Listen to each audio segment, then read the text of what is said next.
안녕하세요. 오늘 저희는 소재열 목사님의 글을 좀 깊이 들여다보려고 합니다. 총신대학교랑 대한예수교장로회 총회, 그러니까 합동총회 사이의 법률 관계, 이게 아주 흥미롭더라고요. 네, 맞습니다.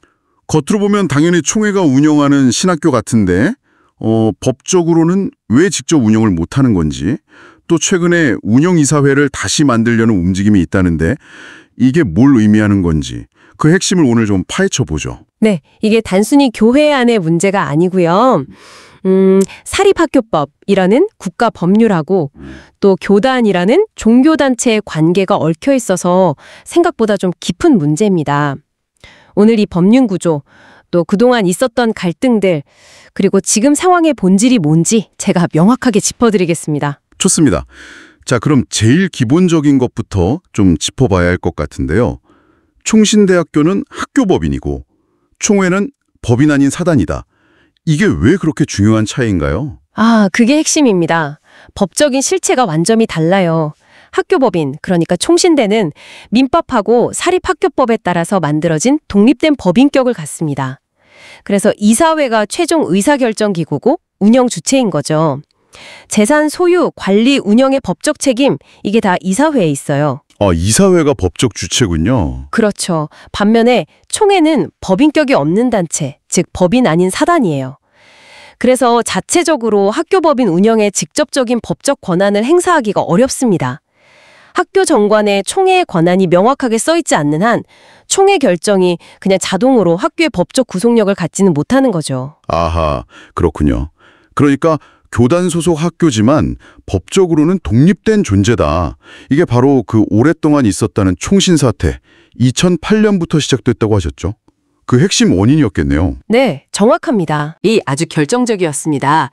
법원에서 뭐라고 했냐면 학교법인 정관의 명시적인 근거 없이는 초회가 이사를 맘대로 해임하거나 또 이사 임명이나 정관 변경 같은 이사회의 고유 권한에 개입할 수 없다. 이렇게 딱 선을 그었어요. 정관의 근거가 없으면 안 된다. 네, 정관에 총회의 지도를 받는다 이런 문구가 있긴 했어도 그게 사립학교법이 보장하는 이사회의 권한 자체를 무력화시킬 수는 없다는 판결이었죠. 그러니까 종교교육기관이라도 학교 형태를 갖추면 사립학교법 적용을 받아야 한다는 원칙을 다시 확인시켜준 겁니다. 그렇군요. 법적으로 이사회의 독립성이 생각보다 훨씬 강하네요. 그런데 2017년에 정말 큰 사건이 있었다고요. 총회를 바로 며칠 앞두고 이사회가 정관을 확 바꿔버렸다. 이른바 기습 정관 변경 사건. 도대체 뭘 어떻게 바꿨길래 그렇게 파장이 컸던 건가요? 네, 그게 정말 결정적인 전환점이었습니다. 당시 이사회가 총회 압박 속에서 뭐랄까 법이 보장한 카드를 꺼낸 거죠. 이사회 고유 권한인 정관 변경이요. 내용을 보면 정말 작정하고 총회와의 법적 연결고리를 끊으려고 했구나 하는 게 보입니다.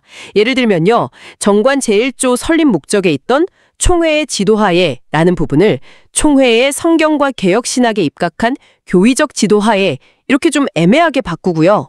지도 범위를 좀 축소한 거네요. 이사 정령 규정까지 없앴으니까요. 이건 사실상 총회로부터 완전한 법적 독립? 더 나아가서 일반 사립학교로 갈 수도 있는 길을 열어버린 거나 마찬가지였죠. 와, 정말 대담한 변경이었네요. 총회 입장에서는 정말 학교를 뺏길 수도 있겠다. 이런 위기감을 느꼈을 것 같아요. 당연히 그랬겠죠.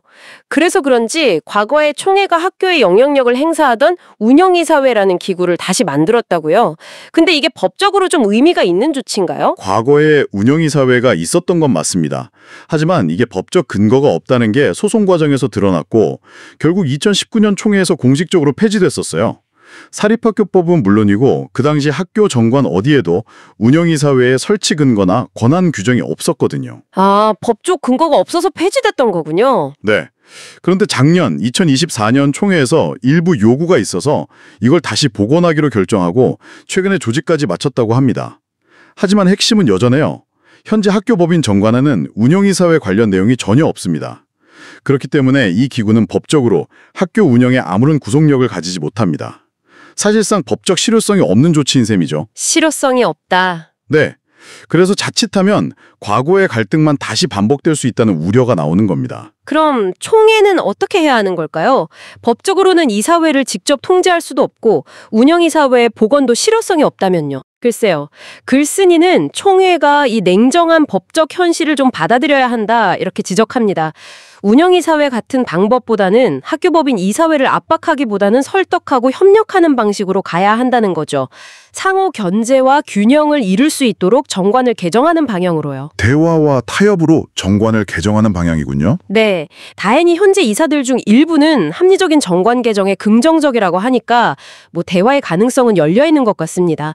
그리고 이게 단순히 총신대만의 문제가 아니라 총회 산하 다른 법인들의 지배구조 문제와도 연결될 수 있어서 더 신중하게 접근할 필요가 있어 보입니다. 네, 오늘 총신대학교와 총회 사이의 이 복잡한 법률 관계, 그리고 운영이사회 복원 논란의 진짜 속사정까지 깊이 파헤쳐봤습니다. 결국 사립학교법이라는 현실적인 법 테두리 안에서 또 교단의 기대 사이에서 현명한 균형점을 찾는 게 중요하겠네요. 맞습니다. 이게 법과 역사 그리고 신념이 아주 팽팽하게 맞서는 현장을 보여주는 사례 같아요. 당신께서 이 이야기를 들으시면서 이런 질문을 한번 던져보시면 어떨까 싶습니다. 종교적인 가치와 정체성을 지키면서 동시에 국가 법질서 안에서 교육기관을 안정적으로 운영하려면 과연 어떤 제도적 장치와 리더십이 필요할까? 이건 뭐 특정 교단이나 학교 문제를 넘어서 우리 사회 다양한 조직 운영에도 시사하는 바가 큰 고민거리일 겁니다.